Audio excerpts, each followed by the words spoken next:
collected, the total contributions, $1,324,528.36. Give them a hand. Oh, I messed up. Add the $20, that was $1,324,548.36. Thank y'all very much.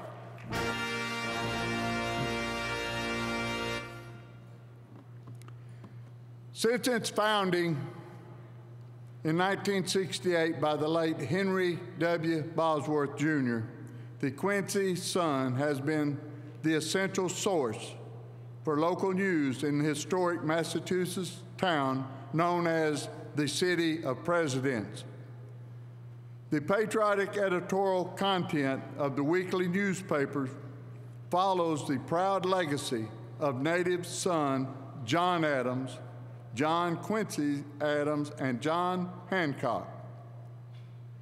Its coverage of veterans, the military, and the American Legion has been top-notch and has continued over the years under the leadership of editor Robert Bosworth.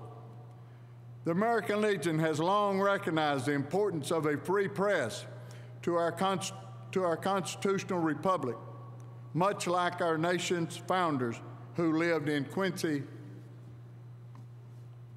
Ladies and gentlemen, it is my honor to present the American Legion 2022 Patriot Award to Quincy Sun and its editor, Robert Bosworth.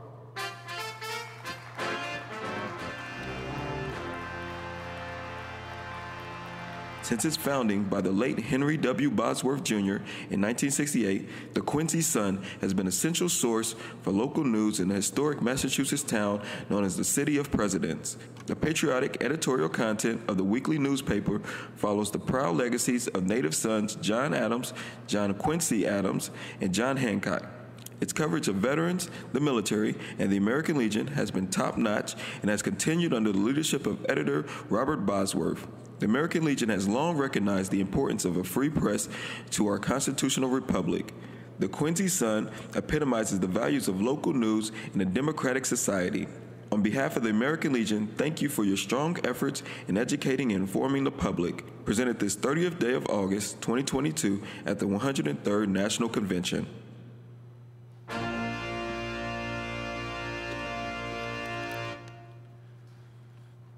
Thank you, Commander Dillard. And thank you to the American Legion for honoring the Quincy Sun with the 2022 Patriot Award. Before I begin my remarks, I'd like to acknowledge some folks for making this recognition possible. First, I'd like to thank my wife, Amy, who's on our stage. Without your love and support, I would not be standing here today. Thank you to the staff at the Quincy Sun back in Quincy, Massachusetts. I could not publish the Sun without them.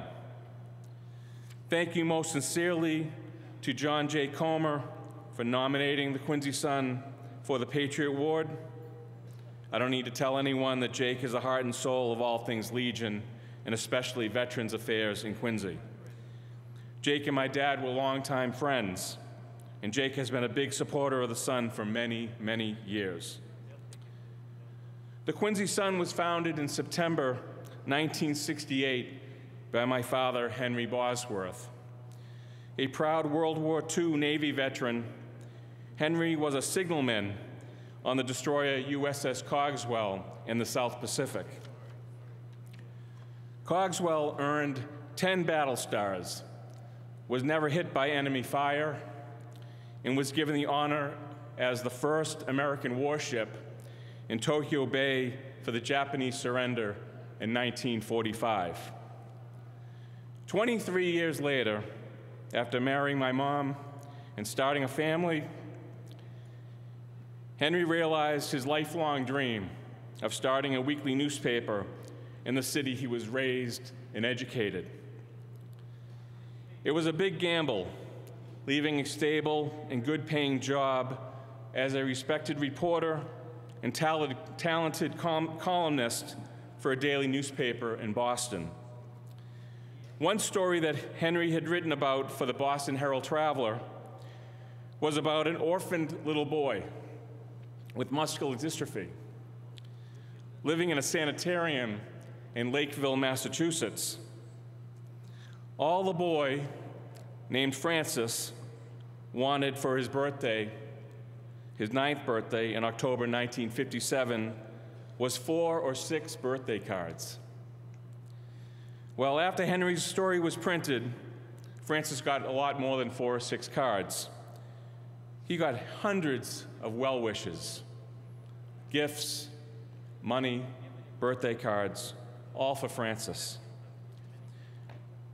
The story was picked up by wire services and eventually made its way to Hollywood, where Jerry Lewis and some other celebrities put on a closed-circuit television show just for Francis.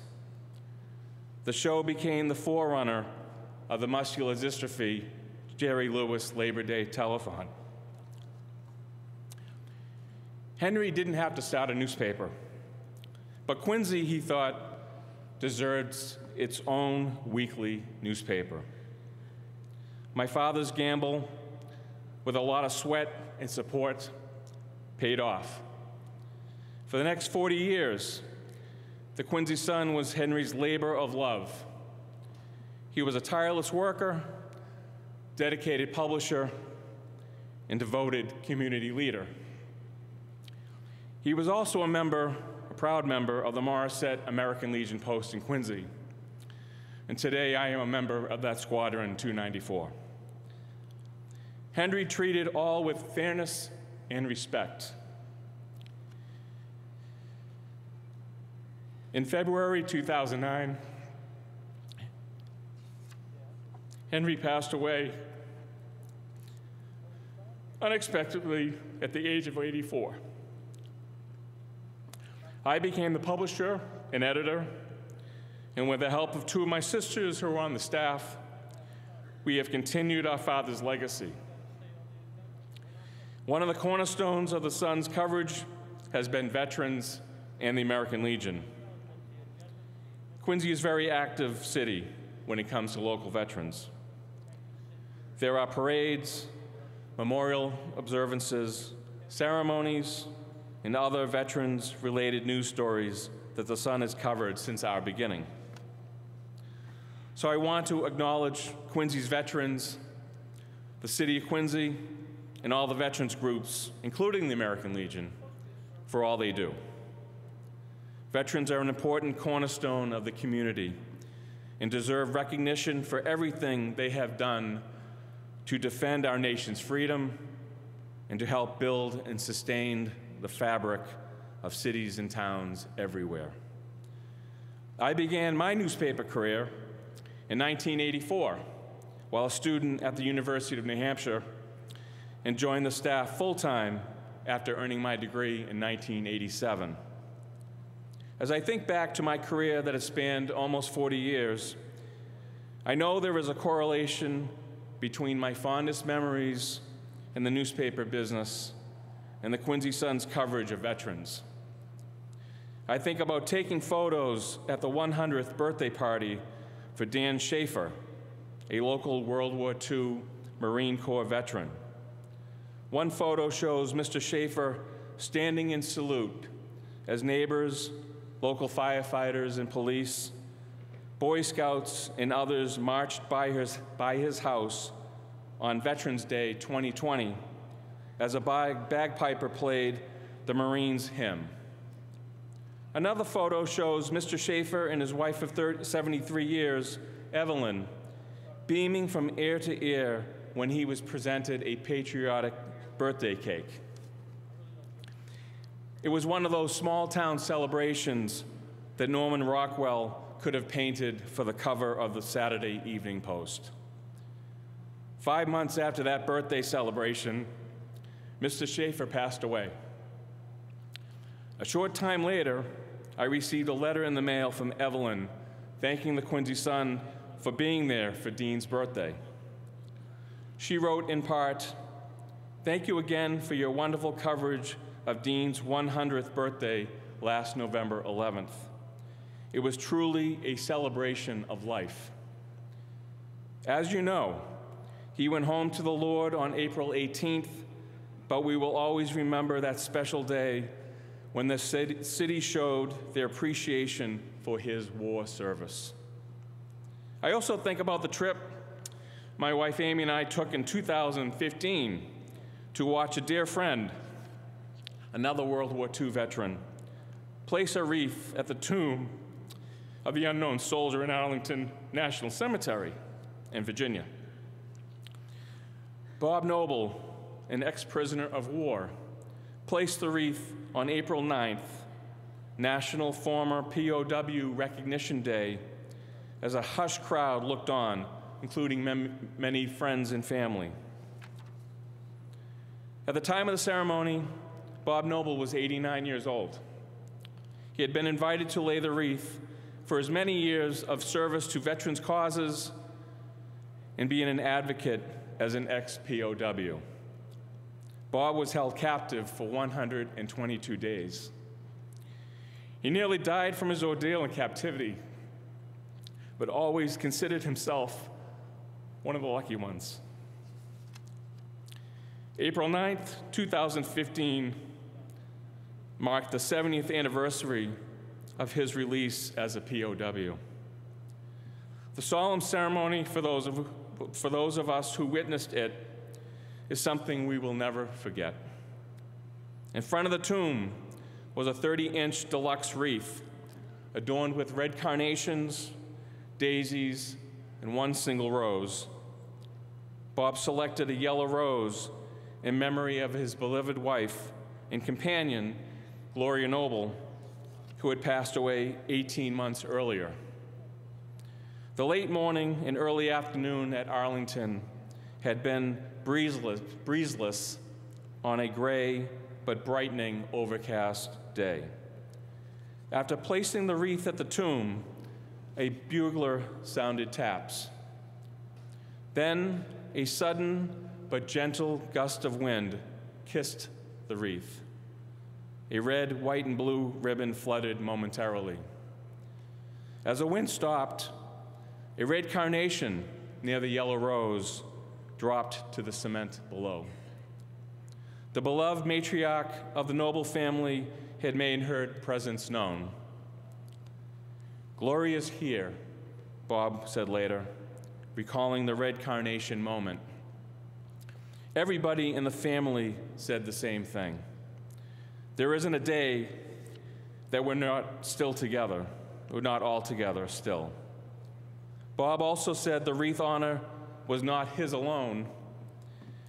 I was a symbol for all World War II veterans and ex-POWs. I had all my friends in mind and all POWs from all the wars on my mind when I placed the wreath and bowed to meditate before the playing of taps. Mr. Noble passed away August 7th, 2018. He was 93 years old.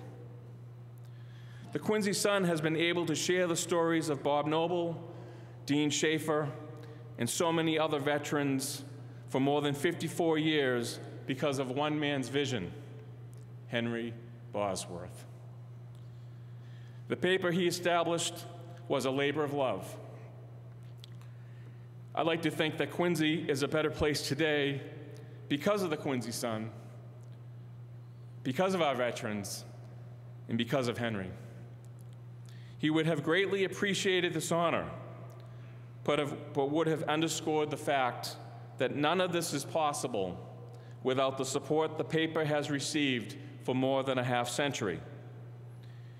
Henry liked to say, "The Quincy Sun shines in Quincy," but nobody shined brighter than Henry Bosworth. Thank you again to the American Legion for this tremendous recognition, and thank you to our veterans for everything you have done and continue to do for our country and our communities. Thank you again, most sincerely.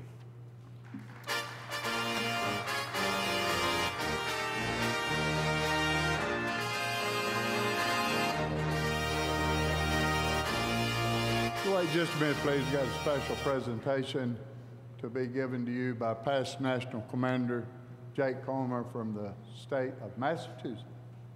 Let's step back.